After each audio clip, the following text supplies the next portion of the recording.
Salut à tous, j'espère que vous allez bien et que tout se passe le mieux pour vous. Ah, le couple et la vie qui va avec. La dernière fois, je vous avais parlé de la Saint-Valentin et du fait que c'était une escroquerie nécessaire. Toutefois, cela n'est qu'un symbole dans la mesure où il faut penser régulièrement à la personne avec qui on partage notre vie. Je vous ai aussi parlé du ghosting qui est une forme de rupture que je considère comme étant la plus lâche et la plus vile qu'il soit. La rupture, j'en parlerai une autre fois. Aujourd'hui, on va parler plutôt de l'après-rupture, de la vengeance.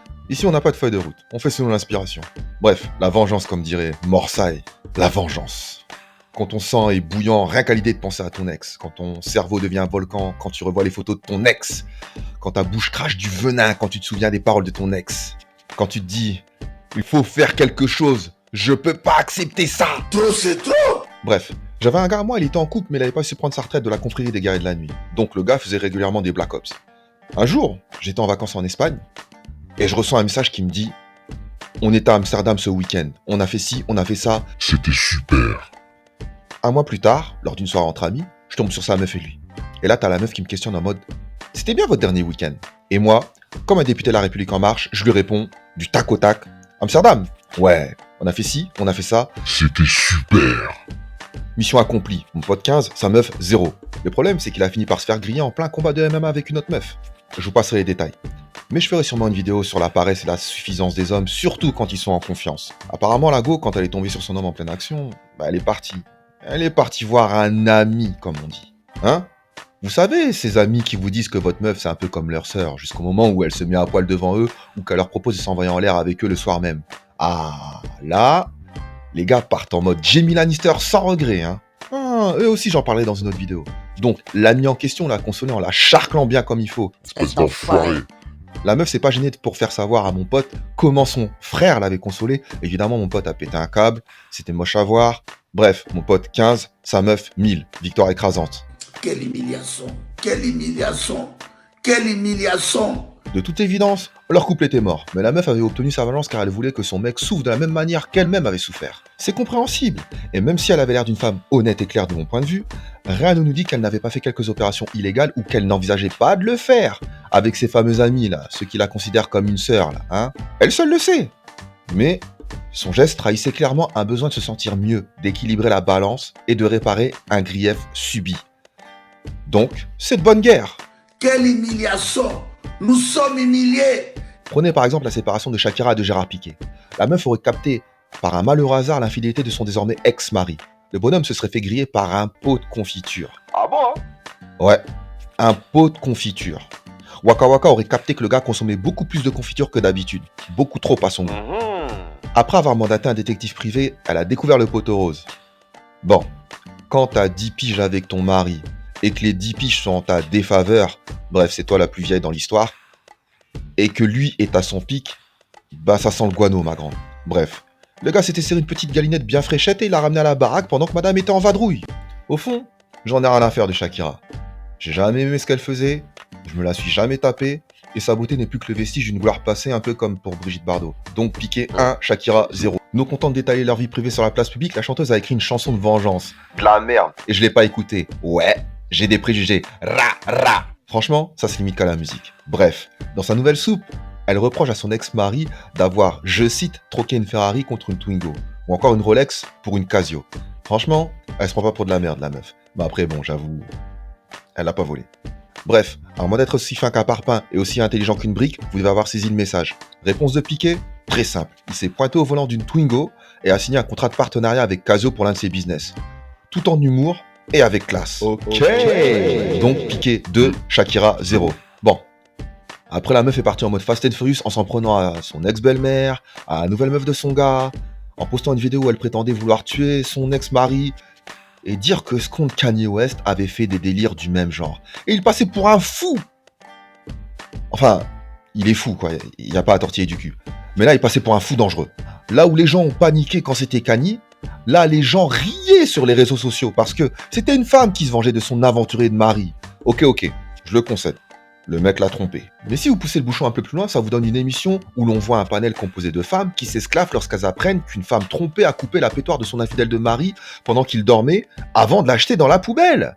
Ha ha ha, MDR. Et ça montre aussi l'état de débilité mentale dans lequel se trouvent nos sociétés actuelles. Parce que je connais pas beaucoup de mecs qui auraient félicité Bertrand Cantat pour ce qu'il a fait à Marie Trintignant. Mais Pourquoi certaines personnes ressentent le besoin de se venger après une rupture? Très bonne question. Et vous devez sûrement le savoir sans le savoir. Mais se mettre en couple permet de combler certains besoins socio-affectifs. En somme, des besoins se rapportant à l'affectivité dans nos relations avec l'environnement social. En se mettant avec nous, l'autre nous reconnaît en tant que personne digne d'intérêt, d'amour, de désir ou d'attention. Et par la même occasion, l'autre nous offre un statut social. Dès lors, au moment de la rupture, c'est le grand saut dans le vide, mêlant absence de l'autre et chagrin. Et forcément, l'ego prend un sacré coup, notamment pour la personne qui n'a pas été à l'initiative de la rupture. Enfin ça, c'est pour les personnes qui étaient vraiment amoureuses. Pour les autres mercenaires et autres pipoteurs sentimentaux, c'est juste une formalité, une soirée à se bourrer la gueule avec les amis, histoire d'oublier un peu les choses, pour ensuite revenir à ce que je viens de décrire précédemment. Ouais, c'est le surgissement, le grand terrassement, pour ceux qui auront saisi la référence. Et on finit toujours par être tenté de vouloir critiquer l'autre. Et là, je vais jouer mon psy à 2 balles. Car l'enjeu n'est en fait pas lié à la perte constatée, ni à la tristesse générée, mais plutôt à une blessure narcissique. J'y vois comme une espèce de ressentiment dû à un sentiment d'impuissance et d'injustice. Car pendant que tu chiales dans le noir, sous la douche ou sous la pluie, l'autre se refait une petite vie pépère, se lance dans de nouveaux projets, se met dans une logique de séduction. Bref, l'autre a la belle vie. Résultat des courses, une ribambelle d'interrogations du type « Pourquoi ne faisait-il pas tous ces efforts avec moi ? Pourquoi est-elle si heureuse avec un autre ?» Et là, c'est le drame. On vit en mode Mad Max. L'image de l'autre doit être dégradée pour ne pas avoir à dégrader notre propre image, notre estime de nous-mêmes. Ça va péter. Le fait d'en vouloir au nouveau mec ou à la nouvelle meuf de son ex, ça fait pitié. Mais c'est une étape nécessaire et normale dans le processus de deuil. À moins d'avoir été avec une mégère ou un fou furieux, je connais peu de gens qui vont féliciter Nelson, Roberto ou Kimberly de s'envoyer avec la personne avec qui ils étaient. Genre, check mon frère, quoi. C'est... Non, mais il y a des limites, quoi. Faut pas déconner, quoi. C'est sérieux, un peu de sérieux. Bref, en avilissant l'autre, on tente de rendre la réalité plus acceptable tout en se déresponsabilisant de l'échec subi. Et je le répète, c'est nécessaire, mais ce n'est pas nécessairement sain pour autant. Car si ça s'installe, si ça dure, si on adopte des comportements dangereux et ou répréhensibles par la loi ou par la morale, on finit par toucher aux pathologies. Et là, je vais encore faire mon psy à 2 balles. Ça s'apparente à de la dépendance affective qui nous fait facilement franchir des lignes rouges.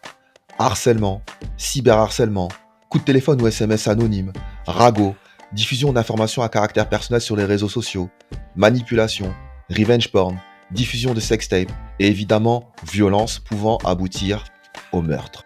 Et le plus drôle dans l'histoire, c'est qu'à défaut d'avoir assisté ou pratiqué ce genre de choses aussi douteuses que puériles, on a tous vu ça être glorifié dans la pop culture. Dans des films comme Liaison fatale, Ma Super Ex, Triple Alliance, Kill Bill. Oh ouais, n'oubliez pas que Bill et sa bande d'enragés là débarquent au mariage de Black Mamba parce qu'ils n'acceptent pas le fait qu'elle l'a largué. Dans des livres comme Merci pour ce moment, de Rottweiler, là, je sais pas quoi. Dans la musique, j'en parle même pas.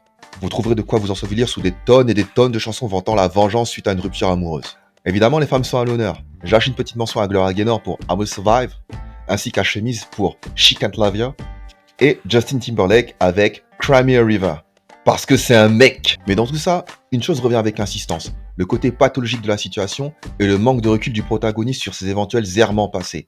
Parce qu'entre nous, à moins d'avoir choisi un guerrier de la nuit ou une fille du peuple, ce qui est déjà une erreur en soi, si l'autre se barre, c'est jamais pour rien. Et sur internet, j'en parle même pas. Faites juste une recherche au Google et vous verrez des tonnes et des tonnes de sites qui s'offrent à vous afin de vous suggérer des idées pour vous venger de votre ex. Ça va de lui rendre la monnaie de sa pièce, c'est-à-dire clamer qu'il était tout claqué, jusqu'à des saloperies comme lui livrer une glitter bomb, coucher avec son meilleur ami ou avec un membre de sa famille.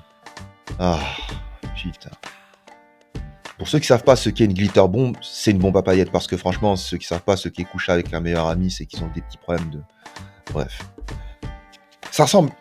Glitter bomb. La glitter bomb ressemble à un petit carton qui, quand on l'ouvre, déclenche un ressort qui lance des micro-paillettes partout où vous vous trouvez. Ce type de carton est assez facile à trouver sur Internet. Et à voir la grammaire et la conjugaison sur ces sites, on constate rapidement que les conseils s'adressent souvent à des personnes d'un sexe en particulier. Mais une fois assouvi, est-ce que cette vengeance va réellement apaiser la souffrance ressentie ? Ben, le résultat est plutôt mitigé. Ça n'a pas marché. Non, en fait, le résultat est nul et peu efficient. Il trahit juste une attitude peu élégante, pour ne pas dire complètement consternante. Et quand la personne se fait griller, jackpot, c'est le rejet par le plus grand nombre, les proches et la sale réputation. Mais je le répète, même si c'est une réaction humaine, notre propre souffrance ne saurait être gommée par celle de l'autre. Et elle nous entraîne à rester coincés dans un rôle de victime, dans un désir sans fin de vengeance. Une fois dans cet état d'esprit, on oublie vite que dans un couple, on est deux et qu'il y a 3 versions. La nôtre, celle de l'autre et la vérité. Tant que l'on refuse de prendre sa part de responsabilité dans l'échec d'une relation, que l'on n'essaie pas de comprendre pourquoi, où et qui a déconné, on ne peut pas sortir de cette spirale, voire pire, on s'enfonce dans des abîmes qui peuvent faire ressortir que ce qu'il y a de moins digne et de plus odieux en chacun d'entre nous. 2 exemples. Shakira. Suite à la vidéo où elle prétendait vouloir tuer son ex-mari là, les crados de Twitter et les médias qui leur font la charrette ont commencé à la descendre car ça commençait à craindre. Ça devenait obsessionnel et gênant. Un peu comme un gamin effronté. C'est drôle au début, mais ça finit toujours par une tarte dans la tronche. Autre exemple, un mec que je connaissais même pas. Car comme pour Shakira, je calcule pas ce qu'il fait. Enfin, ce qu'il faisait parce qu'on n'est pas près de le revoir avant un sacré bon moment. Saïd Bogota. Après que sa meuf l'ait largué pour un autre Gus, le petit génie a décidé de kidnapper le Gus avec l'aide de complices. Et durant la séquestration, le pauvre gars a été gazé, giflé, aspergé d'acide sur le visage, canardé au flashball sur le crâne, tabassé à coups de barre de fer encore sur le crâne, et enfin incendié parce que le pauvre bonhomme avait eu le malheur de voir Saïd Bogota. Enfin, du moins son visage. Bon, au final, le mec a réussi à s'échapper, et Saïd Bogota a signé un contrat de 16 ans au FC Prison. Fin de l'histoire. Comme pour le ghosting, les gens. Faut faire le deuil de la relation et compter sur ses proches. C'est un peu con ce que je dis. Mais, quand une personne te sort de sa vie, vouloir s'y maintenir contre la volonté de l'autre ou carrément lui nuire afin de s'y maintenir contre son gré, ça en dit long sur ce dont nous sommes capables quand certaines conditions sont réunies. Elle m'a quitté, je lui ai tout donné. Quelle indignité. Ainsi, en conclusion, je citerai Charles Deleuze. La vengeance serre le cœur autant que la mâchoire. Histoire de jouer à la parité, je paraphraserai aussi Georges Sand, en précisant qu'une personne qui se croit offensée est cruelle dans sa plainte et persévérante dans sa vengeance. Je vous remercie pour votre temps et votre écoute, et à très bientôt. Au revoir.